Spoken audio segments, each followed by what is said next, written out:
పోలీసులు, లాయర్లు వృత్తిరీత్యా ఒకరిపై ఒకరు ఆధారపడే జీవితాలు కావడంతో కాస్త ఎక్కువ అనుబంధాలే ఉంటాయి. చాలామంది కానిస్టేబుళ్లు, ఎస్ఐలకు న్యాయవాదులే స్నేహితులుగా ఉంటారు. అందరూ కలిసి సరదాగా గడుపుతారు. అదే చనువుతో కానిస్టేబుల్ ఇచ్చిన మందు పార్టీకి వెళ్ళిన ఓ యువ న్యాయవాదికి ఏమైంది?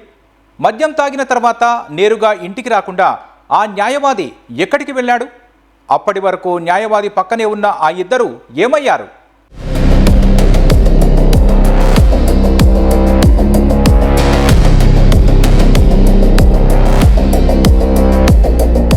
తల్లి కోర్టులో అటెండర్గా పనిచేస్తుండటంతో చిన్నప్పటి నుంచి ఆ వాతావరణంలో పెరిగిన ఆ యువకుడు లాయర్గా ఎదిగాడు. యువకుడే అయినప్పటికీ సివిల్ కేసులు వాదించడంలో మంచి పట్టు సాధించాడు. భూ వివాదాల కేసులు పరిష్కరించడంలో పేరు తెచ్చుకోవడంతో రాజకీయంగానూ ఒత్తిళ్లు పెరుగుతున్నప్పటికీ ఏమాత్రం వెనక్కి తగ్గలేదు. ఓ కేసు విషయంలో హైకోర్టుకు బయలుదేరిన ఆ యువ న్యాయవాది మార్గ మధ్యలోనే దారుణ హత్యకు గురయ్యాడు. ఇంతకీ అతన్ని మట్టుబెట్టింది ఎవరు? దారుణంగా చంపేసి రోడ్డు ప్రమాదంగా చిత్రీకరించేంత మాస్టర్ మైండ్ సామాన్యులకు ఉందంటారా? ఖచ్చితంగా ఇది ఇలాంటి కేసుల గురించి బాగా తెలిసిన వారి పనేనని పోలీసులు భావించారు. వారు అనుమానించిందే నిజమైంది. కాని నిందితులు ఎవరో తెలిసి వారే షాక్కు గురయ్యారు.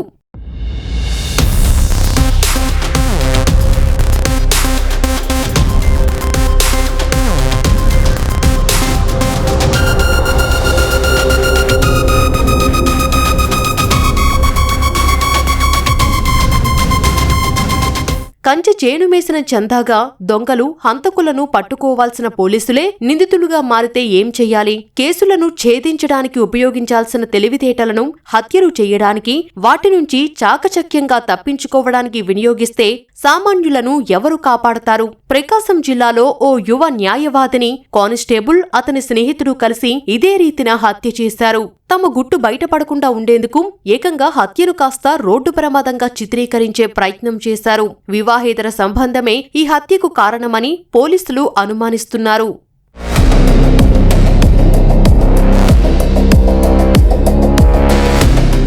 ప్రకాశం జిల్లా చీమకుర్తికి చెందిన శ్రీరామ హరిప్రసాద్ ఒంగోలులో న్యాయవాదిగా పనిచేస్తున్నాడు. భార్య, 2 పిల్లలు ఉండగా తల్లి కోర్టులో అటెండర్గా విధులు నిర్వర్తిస్తోంది. ఎలాంటి చీకూచింత లేకుండా హాయిగా జీవిస్తున్నారు. అయితే చిలుకలూరిపేట కోటప్పకొండ మార్గంలోని ఎడవల్లి వద్ద రోడ్డు పక్కన హరిప్రసాద్ పడి చనిపోగా అతని స్కూటీ పడిపోయి ఉంది. రోడ్డు ప్రమాదంలో హరిప్రసాద్ మృతి చెంది ఉంటాడని పోలీసులు తొలుత భావించారు. అయితే తలకు బలమైన గాయాలు కావడంతో సమీపంలోనే రక్తంతో తడిసిన రాయి కనిపించడంతో పోలీసులకు అనుమానం వచ్చింది. హైకోర్టుకు బయలుదేరిన న్యాయవాది ఈ మార్గంలోకి ఎందుకు వచ్చాడన్న దానిపై విచారణ చేపట్టారు. సీసీ ఫుటేజ్ పరిశీలించిన పోలీసులు హరిప్రసాద్ తోడల్లుడైన కానిస్టేబుల్ ఉసర్తి వెంకటకోటయ్య తన స్నేహితుడితో కలిసి పథకం ప్రకారం చంపినట్లు తేల్చారు.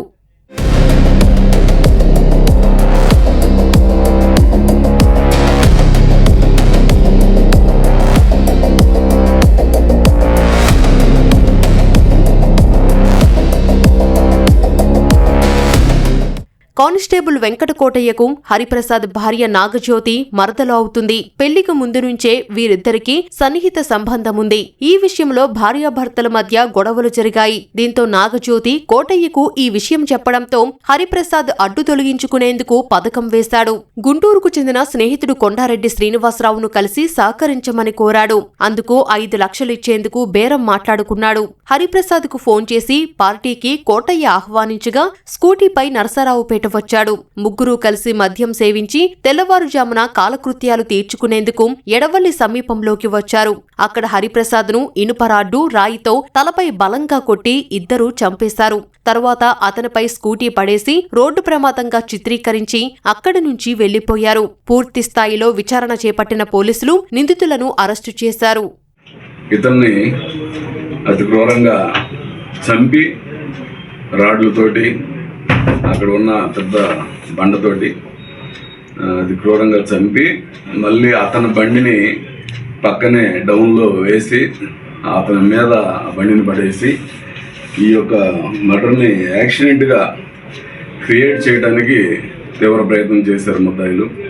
మాకు చూడగానే అనుమానం వచ్చింది, ఇది చంపి కావాలని యాక్సిడెంట్గా క్రియేట్ చేస్తున్నారని స్పాట్ నుంచే మా సిఐ గారు చెప్పారు. నాకు అడ్వకేట్ యొక్క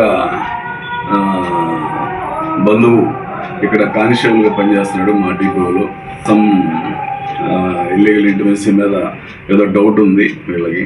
ఆ డౌట్ మీద అతను ఇతన్ని ఇబ్బంది పెడుతున్నాడు, ఆ అమ్మాయిని కొడుతున్నాడు, ఇతను మృతుడు భార్యని కొడుతున్నాడని ఈ కానిస్టేబుల్ తీవ్రంగా మనోవేదనకు గురై వీడిని చంపేస్తే మనకి ఇంకా అడ్డం ఉండదు అన్న ఉద్దేశంతో, కేవలం ఆ ఒక్క కారణంతో, ఆ ఒక్క అతనికి ఉన్నటువంటి ఇల్లీగల్ కాంట్రాక్ట్స్ తోటే చంపాలన్న ఉద్దేశంతో కొట్టి రాడ్డుతో కొట్టి చంపి కింద పక్కనే చిన్న ఒక 5 అడుగుల లోతు కాలువ ఉంది, కాలువ అంటే రోడ్ డౌన్, ఆ డౌన్లో పడేశారు. దాని మీద ఈ బండి పడేశారు. వివాహితర బంధం ఓ నిండు ప్రాణాన్ని బలి తీసుకుంది. తోడల్లుడికి మద్యం తాగించి హత్య చేయడమేగాక రోడ్డు ప్రమాదంగా చిత్రీకరించిన కానిస్టేబుల్ కటకటాల పాలయ్యాడు.